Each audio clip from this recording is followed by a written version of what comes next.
Hi friends, কেমন আছো তোমরা সবাই? আশা করছি তোমরা সবাই খুব খুব খুব ভালো আছো আর আমরাও খুব ভালো আছি।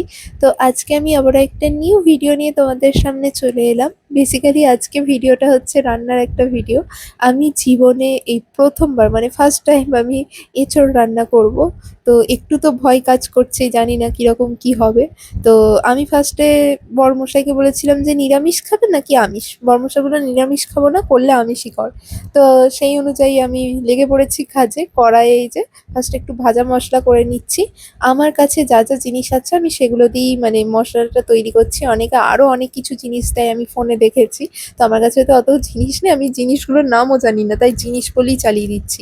তো এখানে আমি লবঙ্গ, দারচিনি, এলাচ, জিরে আর হচ্ছে যে ধনে, এই কটা জিনিস দিয়ে একটু কড়াইয়ে নেড়ে নিয়ে এরপর এই যে বাটিতে দিয়ে দিয়েছি। এবার মিক্সিটা জাস্ট ঘুরিয়ে দেবো দুবার, হয়ে যাবে বাড়িতে গরমা গরম ভাজা মশলা। আমি আজকে প্রথমবার করছি ভাজা মশলাটাও, তাই জন্য অল্প এক পরিমাণেই নিয়েছি। তো যাই হোক, মনে তো একটা ভয় কাজ করছে। আর হ্যাঁ, আমি যদি কিছু ভুল ত্রুটি করে থাকি মানে রান্নায়, তোমরা সেটা ধরিয়ে দিও। কারণ তোমরা ভুলটা ধরিয়ে দিলে আমি শিখতে পারবো, আর তোমরা যদি না বলো আমি শিখতে পারবো না। তো বড়মশাই এঁচোড়টা বাজার থেকেই কেটে এনেছিল, তো সেই জন্য আমার একটা সুরাহা, এঁচোড়টা কাটতে হয়নি। আর সত্যি কথা বলতে আমার কোনো লজ্জা লাগে না, আমি এঁচোড় কাটতে পারি না। তো এঁচোড় কাটতে এখন হয়তো পারি না, হয়তো দুদিন পর ওটাও শিখে যাব, কোনো ব্যাপার না। তো এঁচোড়টা আমি হলুদ জলে কিছুক্ষণ ভিজিয়ে রেখেছিলাম। আঠাটা তাহলে অনেকটা মানে বলে যে হলুদ জলে নষ্ট হয়ে যায়, অতটা আঠা আঠা ভাব থাকে না। তো সেই জন্য ভিজিয়ে রেখেছিলাম। তারপরে এই যে এখন প্রেসারে দিয়ে নিচ্ছি।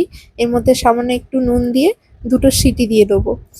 আর অনেকে দেখি এঁচোড় সিদ্ধ না করে কড়াইয়ে ভেজে নেয়, তো আমি ভাজিনি, কারণ যেহেতু প্রথমবার সিদ্ধ হবে কি না ঠিক মতো, ওই জন্য আমি প্রেসারেই দিয়েছি, কোনো রকম রিস্ক নিইনি।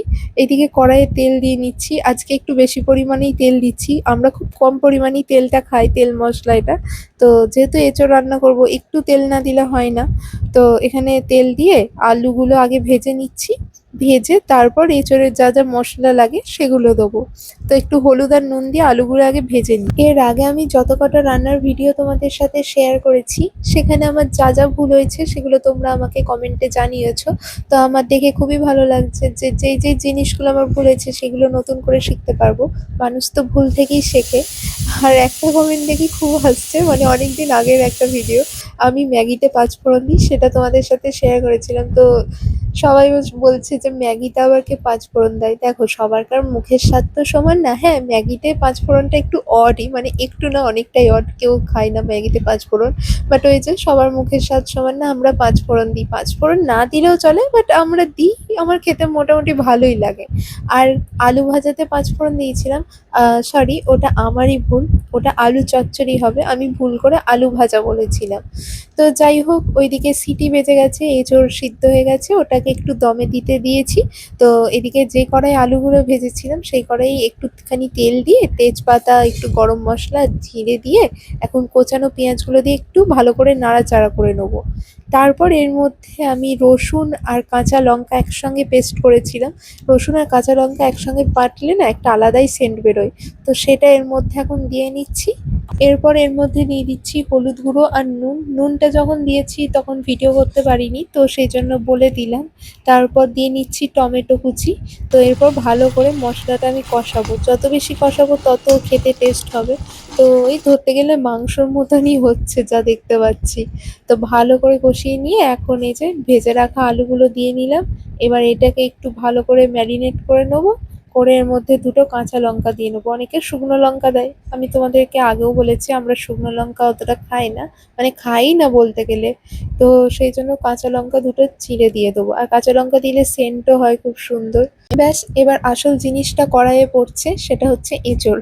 এটার জন্যই এত কিছু। তো এটা দিয়ে নিলাম কড়াইয়ে। অনেকে দেখছি আমি আর কি ইউটিউবে অনেক ভিডিও দেখেছি, প্রায় মনে হয় 10-12খানা ভিডিও দেখেছি। যেহেতু প্রথমবার এঁচোড় রান্না করছি, একটা মনে তো ভয় কাজ করছিল যে ঠিক মতো হবে কিনা, একটা ভীষণ টেনশন কাজ করছিল। তো সবাই দেখছিলাম বেশিরভাগ জন এঁচোড়টাকে কড়াইয়ে ভেজে নিচ্ছিল তেলে, বাট আমি ওই যে বললাম, আমি যদি শক্ত থাকে ভেজে নিলে কিরম কি হবে, সেই জন্য আমি সিদ্ধ করে নিয়েছিলাম। তো এঁচোড়টা দিয়ে একটু সামান্য পরিমাণে চিনি দিয়ে নিচ্ছি। চিনি দিয়ে একটু নেড়ে চেড়ে এবার এটাকে চাপা দিয়ে 5 মিনিট রেখে দিলেই হয়ে যাবে গরমা গরম এঁচোড়ের তরকারি। তো আমি এরকমভাবেই করেছি। আবার নিরামিষ করলে অনেকে ওপরে ঘি ছড়িয়ে দেয়। তো এটা 5 মিনিট আমি চাপা দিয়ে রাখি, তারপর তোমাদের সামনে আবার আসছি। এঁচোড়টা যেহেতু প্রেসারে সিদ্ধ করতে দিয়েছিলাম, তো ভালো মতো সিদ্ধ হয়ে গেছে। আর আলুগুলোও আগে ভেজে নিয়েছিলাম, তো 5 মিনিটও টাইম লাগেনি, তার আগেই কমপ্লিট হয়ে গেছে। এখন এই যে প্রথমে ভাজা মশলাটা করেছিলাম সেটা ওপর দিয়ে একটু ছড়িয়ে দিচ্ছি। ব্যাস, আর কিচ্ছু দেবো না এর ওপরে। তো এই হচ্ছে আজকে আমার এঁচোড় তরকারি। কিরকম লাগলো ভিডিওটা কমেন্টে জানিও। আর আবারও বলছি, যদি কিছু ভুল হয়ে থাকে সেটা তোমরা কমেন্টে জানাতে পারো। তো আমি চেষ্টা করব নেক্সট বার ঠিক মতো করার। তো চলো, আবার দেখা হবে আবার একটা নেক্সট ভিডিওতে। আজকের মতো টাটা।